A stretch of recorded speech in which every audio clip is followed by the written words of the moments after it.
Let's say a very good afternoon to Chris Mitchell, Chairman of Park Lane Healthcare. Chris, welcome to the show.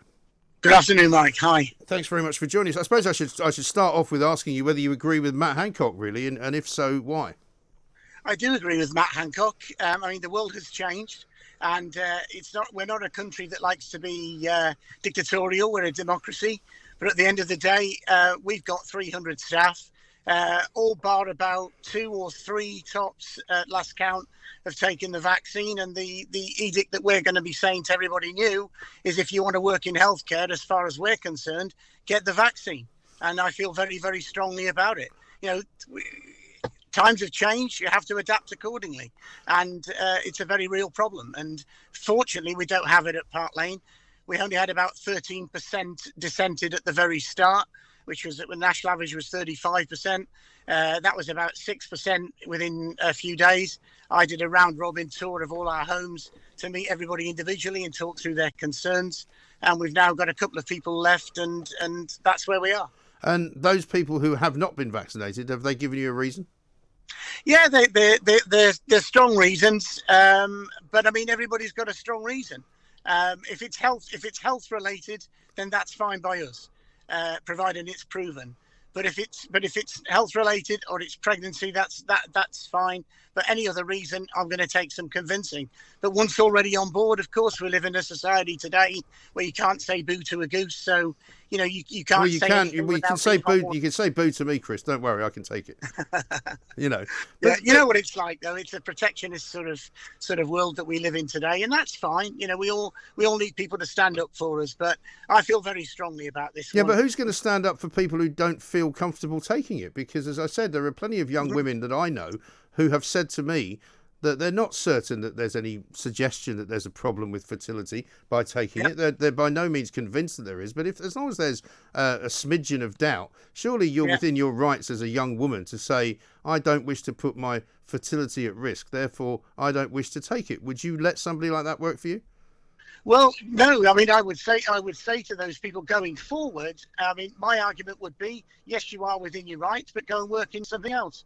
So you wouldn't employ somebody who had those concerns? No. If they from now on, our company policy is, if people come on board with us, then they've got to agree to take the vaccination or have had it taken, because we live in a well. My responsibility ultimately is to the residents in our care home and the staff, and the way that you keep them protected is to take that stance. We were offered many tens of thousands of pounds to take people in without the correct checks at the very start of COVID. We turned everything down because ultimately our responsibility was to our residents and staff. And therefore, to keep that going forward, then we need to have everybody vaccinated. And we've got 300 girls who completely agree with me. And what about the residents of the care homes that you've got? How many of those have you got? At the moment, about 285, 290. And are they all double jabbed? Yes, they are. So surely they're not in any danger, are they? Well, that's the theory. I mean, that's what the scientists tell us. But you're not in any danger if it's 100% against the vaccine. The vaccine is 100% effective, but we know it's not. I mean, I'm 62 years old. The Pfizer vaccine is 96% effective. Yeah, but it's not 100%. And so nothing's 100%, Chris, is it? Well, nothing is, but it's your gran who's with us, or your granddad, or your parents, or whatever. Take that as a compliment, saying granddad for you, anyway. But you know what I'm saying. Yeah, my granddad's long gone. And mine too, sadly. But the bottom line is that nothing is for certain in life. But when I'm looking after old, vulnerable people, and I look them in the eye, and I look their kids in the eye, and say we're going to do our utmost to look after them, I mean it. And so therefore, if there are ways in which I can influence that and make that promise more underlined, then that's one way I'm going to do it. And that is by saying everybody working at Park Lane Healthcare coming on board has to take the vaccine, and we're about 99% vaccinated as a staff team. And you said earlier that if somebody's pregnant, they don't have to be vaccinated. Is that right? No, because at the moment, I'm not bang up to date because your call came out of the blue, because I'd stopped doing a lot of interviews because the ship has sailed. I think we should all move on. I think we have we'd to like move to. on. We'd like we to, would but like, I'm we would afraid like to, the but ship as a hasn't sailed society, yet because they're only taking people on under certain conditions. So there's lots of other ships that are coming behind them. Yeah. Okay. So what was your question? My question was: you said earlier that if somebody was pregnant, that might be a reason why they wouldn't have to get vaccinated.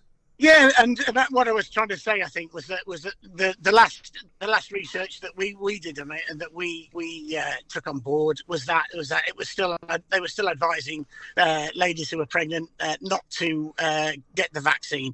To my knowledge, that's still the case. Right. If it's not the case, then our ruling would stand. But well, why do you I think that is the case, though? No idea. I'm not a scientist. I don't know. I would assume it's because it might harm the unborn child. No. Yeah, I would have guessed that's what they're saying. Yeah. Right. Well, so wouldn't it? But be, wouldn't it be natural then for somebody who might be thinking about having a child to then say, well, if it's not safe for people to take because they're pregnant, if I'm going to want to be pregnant, maybe it's not safe for me to take either. Yeah, that's a fair comment. And that has been said. Yeah, well, that's a fair comment, and if they're planning on having children, then I guess they'd be planning to work elsewhere other than with Park Lane Healthcare. Yeah, but you can't discriminate against people like that, Chris, can you? I can't, and I mean, this is where the law comes in and so on. Because you could be. If the government tell us, Mike, you asking the question and then waiting for the answer. If the government tell us that that's what they're going to do, I'm completely in agreement with them. Well, yeah, but the problem with compulsory orders from the government is it's not compulsory order. They don't have to work. People don't have to work in that place. You have a choice about your job. Thank God it is that way. Everybody's got a choice about what they want to do for a living, and if that's what they want to do for a living, that's not true, actually, Chris. Yeah. No, because but you cannot put what I would regard as unnecessary constrictions on people. For example, you could not say that you wouldn't employ somebody who suffered from MS, could you? No. You could not say you would not employ somebody who was a type 1 diabetic, could you? No, not at all. Neither would you. So why can you say that you won't employ somebody who hasn't had a vaccine? Because the bottom line for us is whether they're a risk of infection to our residents, and they are my ultimate responsibility. Well, you do know, of course, that as you've said earlier, the vaccine does not stop the risk of infection. We do know that, yeah. So therefore, by having had the vaccine, you don't guarantee that infection won't happen. No, you don't guarantee it. So you see where it's difficult. I can see where it's difficult, and life is difficult, and employing people is difficult, and working in today's society is very difficult. But what we have to do as a company, if anybody's watching this who they're contemplating their parents going into a care home, I'd want to know that company had a chairman like me that was saying to them, they come first, and we're going to do everything in our power to keep them safe. And one of those ways is that we want people to be vaccinated who work at Park Lane Healthcare. And I think it's an honourable stance. I think it's a noble stance. It's not something we want to do. None of us expected to be in this position to play God. But unfortunately, we are having to. And, we can't wait for the day when all the doors are thrown wide open and we get back to some form of normality. But this thing, we've been told we've got to live with it. And so whilst ever we've got to live with it, we've got to take every precaution we can to keep our residents safe and our staff safe that have worked their damn socks off all this time, largely unapplauded, less so in social care than in the NHS, I might add. And for me, they're absolute heroes, and they've looked after our folks brilliantly, and it's our responsibility to ensure that protection is maintained to the best of our ability. And what are the visitation rules currently, Chris? Because I've forgotten what the government regulations are on that. The visitation rules at the moment they seem to change by the day. If you go on our Facebook pages, etc., we talk about them. I don't want to say exactly what the rules are off the top of my head because I'll be frank with you, I don't know where they sit as at this moment. Well, let me put it to you this way: if I've got a relative in one of your care homes, can I come and see them? Yes, you can come and see them if you follow the various rules. Vaccinated people, up to five people in the close family, and in the same inside the room, in the room. Yeah, inside designated areas where they're wearing PPE and they follow the correct procedures. They come in and they take lateral flow tests. we get the result back and all of that sort of thing. So they've got to be tested. They've got to wear PPE, what sort of masks and gowns or what? Yes, I would say so at the moment. Yeah, we're still following guidance. The only reason I'm asking, Chris, is I get a lot of calls from people who say that they have great difficulty in understanding the rules and the capabilities and the inabilities they've had to see their relatives, and they find that some care homes are not really helping them to do that. I think that care homes, to an extent, have had a rough ride over all this, because often the government have come out with advice that's differed from the local authorities where our care homes are situated, because their advice has often gone against the government, and we are under contract with these local authorities who pay us fees for some of our clients, and so we have to listen to them, but we have to listen to a myriad of different guidance on on all the rules surrounding COVID at the moment, and it does change daily, and everybody puts forward a fantastic case representing whether relatives should be allowed in freely, whether they shouldn't be. It's a very difficult tightrope to walk, and it's heartbreaking at times. So you don't let people in who haven't been vaccinated, in other words? They can be following the same rules, but what we've asked people on Facebook, me personally, is I've asked our younger audience to please consider all of this until you've been vaccinated. I've asked our families to allow vaccinated members only to visit our folks at the moment, but it isn't compulsory. I'm asking them, as the chairman, speaking to them personally and hoping that they will follow that rule, because all of us haven't got to wait a lot longer now. I believe that, end of August. Yeah, we've been hearing that for a long time, Chris, haven't we? Well, we have, but, everybody's been learning on this. You guys are great at jumping on the bandwagon and winding everybody up. What bandwagon is that, Chris? Pardon? What bandwagon is that? Any bandwagon you wish to choose. Well, which bandwagon are you accusing me of jumping on? Well, the bandwagon I'm on about is that you wanted to put care homes front and centre of it all, and we've wanted that, some more recognition under social care for a long, long time, but not in the way that everyone's done it. Some of the 24-hour news outlets, Piers Morgan, who I think is a great broadcaster, but he thinks he's been doing us all a favour, as do the likes of the 24-hour broadcasters.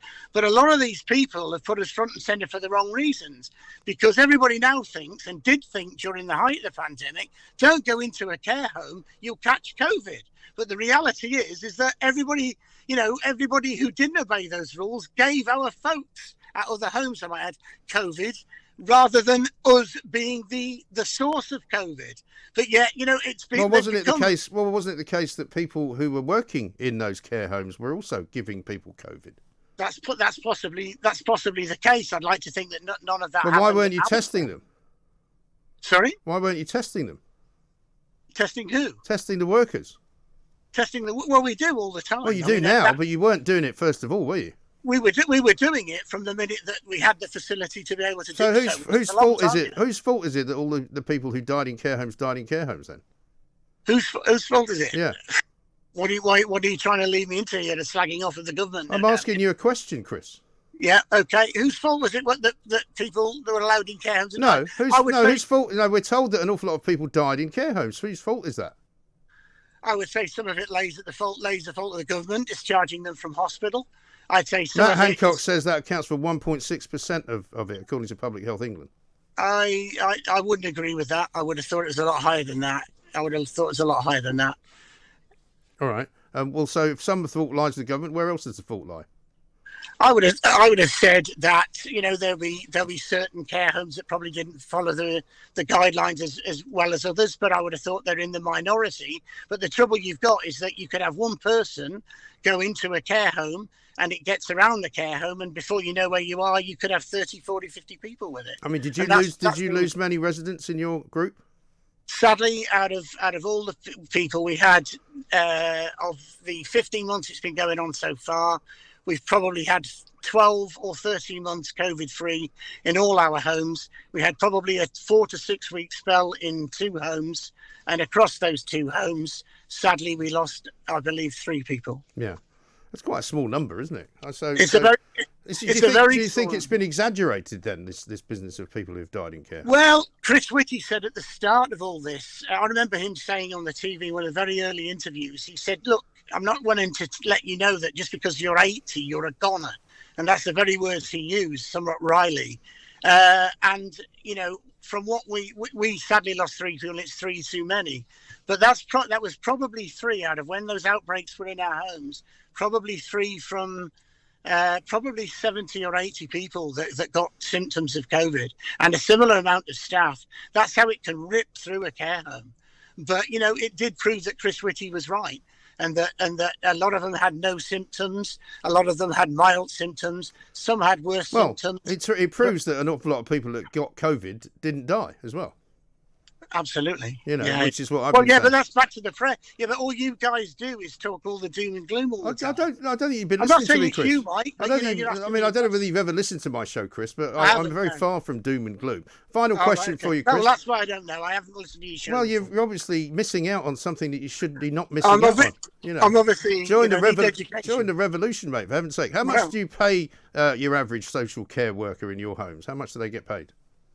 Average pay. Well, what is average pay? Because you take into account. An average is adding up all of the people together and dividing it by the number. That's the average. Yes, I know what the average means in mathematical terms. Oh, good. You just asked me what it meant, so I've just told you. Yeah. Okay. All right. Well, our carers, some of them in areas where we only get state-funded fees are on minimum wage. Where we get private fees, many of them are on a lot higher than that. Like how much? Like it's variable from anything up to $9.50 an hour or something like that, and then senior carers and so on. Okay.